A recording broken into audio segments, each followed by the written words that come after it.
साधु साधु साधु। नमो तस् भगवतो अरहतो सम्मा संबुद्धस्स। नमो तस् भगवतो अरहतो सम्मा संबुद्धस्स।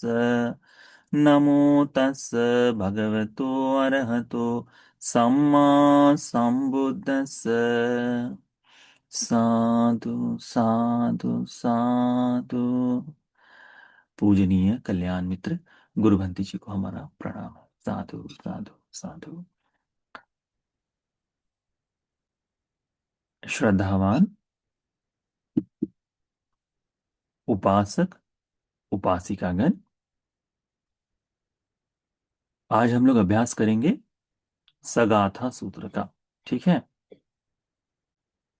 सगाथ सूत्र यह भी निदान वर्ग का, निदान संयुक्त का, धातु संयुक्त में आने वाले दूसरे वर्ग का छठा सूत्र है। यह सूत्र भी हमारे शास्त्रा ने श्रावस्ती में ही उपदेशित किया था। भगवान बुद्ध जी इसमें एक बड़ा सुंदर उपमा के साथ में बताते हैं। भगवान कहते धातु सोव भिक्खवे सत्ता संसंदति समेंति। भिक्षु, ये धातुओं के स्वभाव के अनुसार ही सत्व लोग जो है एक दूसरे से मिलते हैं, एक दूसरे के एक दूसरे में यानी धातु जो है ये एक दूसरे के अनुसार बंध कर आते हैं करके भगवान बुद्ध जी इसमें बताते हैं। ठीक है। यानी धातुओं का समान स्वभाव जो है, इसमें एक दूसरे से परस्पर संपर्क बढ़ाना, मेल जोल, ये दोनों ही चीजें इसी कारण से होती है। फिर भगवान कहते हैं हीनादि मुत्तिका, हीनादि मुत्तिके ही सद्दिंग संसंदंती समेंती।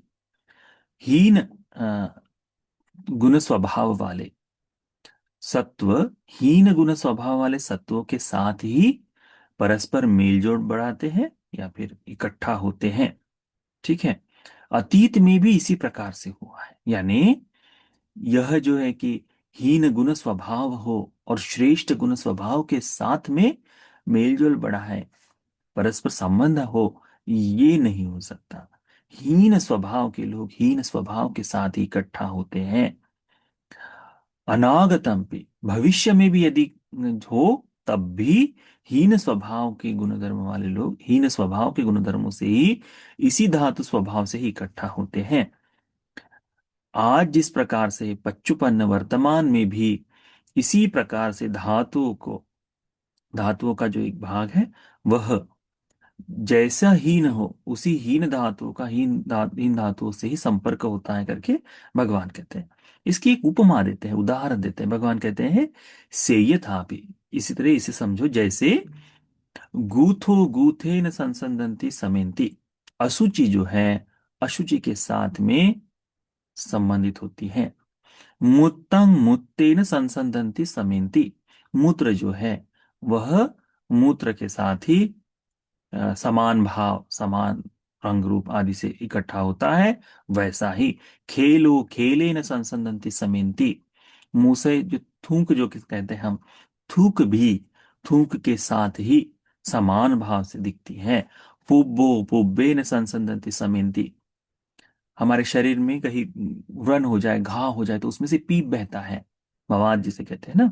तो यह जो है ये भी उसी के साथ समान होता है, समानता होता है, संबंध है उसका, है ना। लोहितंग लोहितेन संसंदंति समयंती। रक्त रक्त के साथ समान दिखता है, समान गुण रंग रूप का समान स्वरूप से दिखता है ना। एवमेव को भिक्खवे धातु सोव। इसी प्रकार से भिक्षु ये धातु जो है वे भी सत्ता संसंदंति समयंती, इन धातु स्वभाव के कारण ही सत्वों में परस्पर मेल जोल या इनके जो संबंध दिखाई देते हैं यह इन धातुओं के कारण ही होते हैं करके। हीन धातु स्वभाव से, हीन धातुओं का स्वभाव हीन धातु स्वभाव में इकट्ठा होता है या एकत्रित होता है करके कहते हैं। अतीत में भी, वर्तमान में भी और भविष्य में भी इसी प्रकार से धातु इकट्ठा होगी करके भगवान कहते हैं। इसी प्रकार से भगवान पुनः उपदेश करते कहते हैं धातु सोव भिक्खवे सत्ता संसंदंति समेंति। धातुओं के गुण स्वभाव के कारण ही सत्व परस्पर एकत्रित होते हैं, मेल जोल करते हैं। कल्याणादि मुत्तिका, जिनके धातु कल्याण स्वभाव के हैं, अच्छे हैं, गुण स्वभाव के हैं। कल्याणादि मुत्तिके सद्धिं संसंदंति समेंति, ये जहां इकट्ठा होंगे वह जगह भी कल्याणकारी होगी। कल्याण ही कल्याण की बहुलता से युक्त ही वहां पर इकट्ठा होंगे। अतीतम भी, अतीत यानी भूतकाल में भी इसी प्रकार से जो धातुएं हैं, यह भी सत्वों को परस्पर मेल जोल के लिए, संबंधता के लिए काम आती थी। वैसे ही कल्याण धातु जो है वह भी कल्याण धातु के साथ ही इकट्ठा होता है करके भगवान बताते हैं। अतीत में भी इसी प्रकार से हुआ, भविष्य में भी इसी प्रकार से होगा, जैसे आज वर्तमान में भी इसी प्रकार से हो रहा है कि धातु स्वभाव के कारण सत्व इकट्ठा होते हैं। कल्याण धातुओं का स्वभाव होने वाले लोग कल्याण धातुओं के स्वभाव के साथ ही इकट्ठा होते हैं करके भगवान उपदेश करते हैं। जैसे सेयथा भी भिक्खवे, भिक्षु इसे इस तरह से समझो, कैसे? खीरं खीरेन संसंदंति समेंति, खीर को खीर में मिलाया जा सकता है ना? वो दोनों एक दूसरे से चलते हैं। आप उपासक उपासिका के बहुत से लोग बुद्ध विहार जाते हैं। आपने देखा होगा कई बार पूर्णिमा आदि के दिनों में जब विहारों में जाए तो बहुत सारे घर से अलग अलग छोटी छोटी थोड़ी थोड़ी खीर आती है। कई बार करते क्या है, खीर को खीर में मिला देते हैं, सबका मिला हो सारी खीर, सभी खीर करके ही खाते हैं उसको। खीर में सब्जी तो नहीं मिलाते ना, खीर में तीखा तो नहीं मिलाते, खीर का स्वभाव जैसा है वैसे ही मिलाते हैं। तो ये क्या हो गया? धातु स्वभाव, धातु स्वभाव। इसको दूसरी तरह से समझो, प्रतिदिन विहार में आने वाले लोग एक दूसरे को अच्छे से जानते हैं, देखते हैं, सबको जानते हैं, उनका अच्छा बुरा जानते हैं, फिर भी केवल विहार में आने का धातु है उनका, तो जानते हैं अच्छा ये उपासिका, हाँ हाँ ये आती है, प्रतिदिन आती है, वो आकर चुपचाप बैठे तो कोई दिक्कत नहीं होती। कभी ना आने वाली, गुस्सा करने वाली आदि कोई एक आध पुरुष हो या महिला हो, विहार में आ जाए और आकर बैठे तो इन सबको बातचीत का मौका मिले। अरे ऐसा क्या हो गया कि आज आ गए करके, है ना? तो बड़ा अजीब लगता है, अटपटा सा लगता है कि नहीं? वैसे ही तो धातु स्वभाव जो है उससे इकट्ठा होना, है ना? वह तो यहाँ कहते हैं तेलंग तेलेन संसंदंति समेत, तेल जो है तेल के साथ मिश्रित हो जाता है। सप्पी सप्पीना संसंदंति समेंति, यह जो मक्खन है, मक्खन मक्खन के साथ इकट्ठा हो जाता है। मधु मधुना संसंदंति समेंति, मधु जो है मधु शहद शहद के साथ इकट्ठा हो जाता है। फानी तंग फानी तेन संसंदंति समेंति, मुझे लगता है गुड़ है या फिर घी हो, तो ये भी इकट्ठा ही अपने आपस में एक दूसरे से मिल जाते हैं, क्योंकि उनका स्वभाव जो है, उनका गुण स्वभाव समान है करके। इसी प्रकार से भिक्षु धातु के अनुसार इस सत्वों में एक दूसरे से मिलना, परस्पर मेलजोल ये आदि होता है।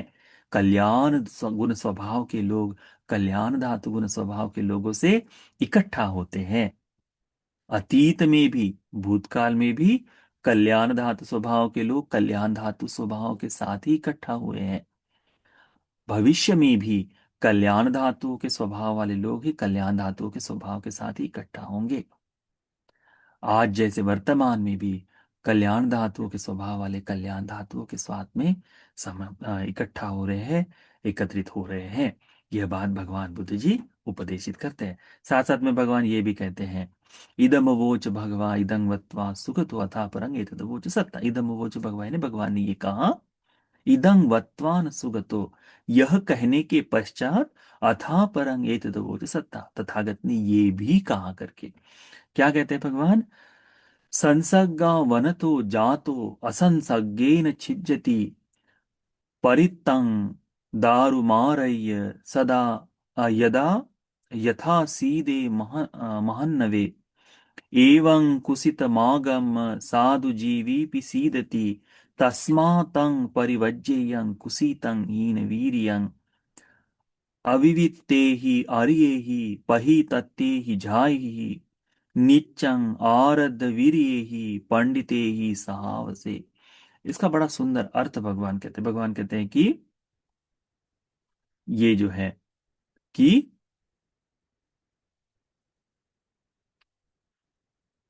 ये संसार जो है, पूरा संसार, यह राग आदि के संपूर्ण बंधन से बंधा हुआ है।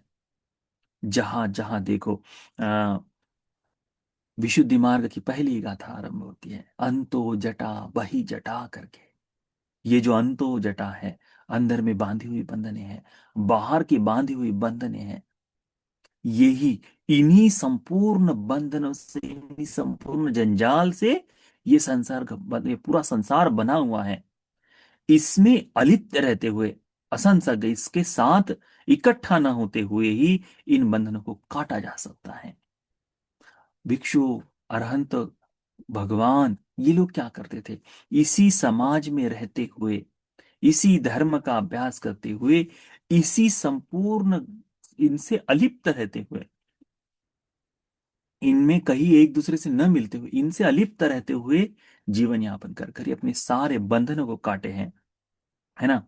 भगवान कहते हैं जैसे कोई एक छोटी सी लकड़ी ले, छोटी टहनी ले ले, और टहनी के सहारे सोचे कि मैं समुद्र में तैर जाऊंगा, समुद्र को पार कर लूंगा, तो ऐसा नहीं हो सकता।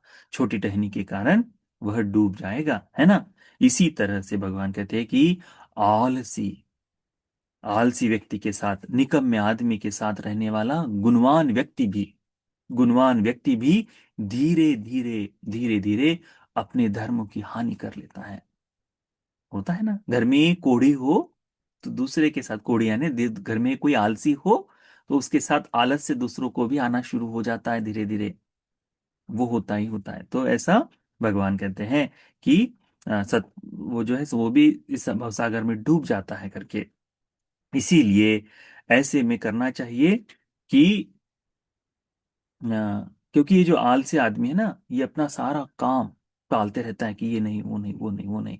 इसीलिए धर्म का आचरण करने वाले उद्यमी व्यक्ति ने एकांत में रहकर अपने इंद्रियों की सुरक्षा करते हुए, आरब्ध वीर्य के सहारे, सतत ध्यान साधना के सहारे, पंडितों के संग निवास करना चाहिए करके भगवान बुद्ध जी इसमें बताते हैं। तो हमको सीखना चाहिए कि ये जो प्रातः हमें धर्म की कक्षा है, यह इसी तरह के लोग उत्पन्न करने के लिए है।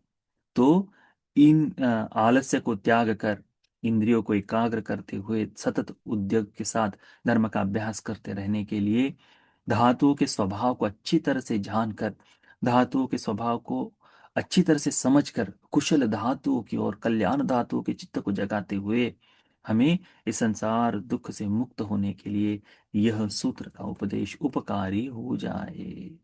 साधु साधु साधु।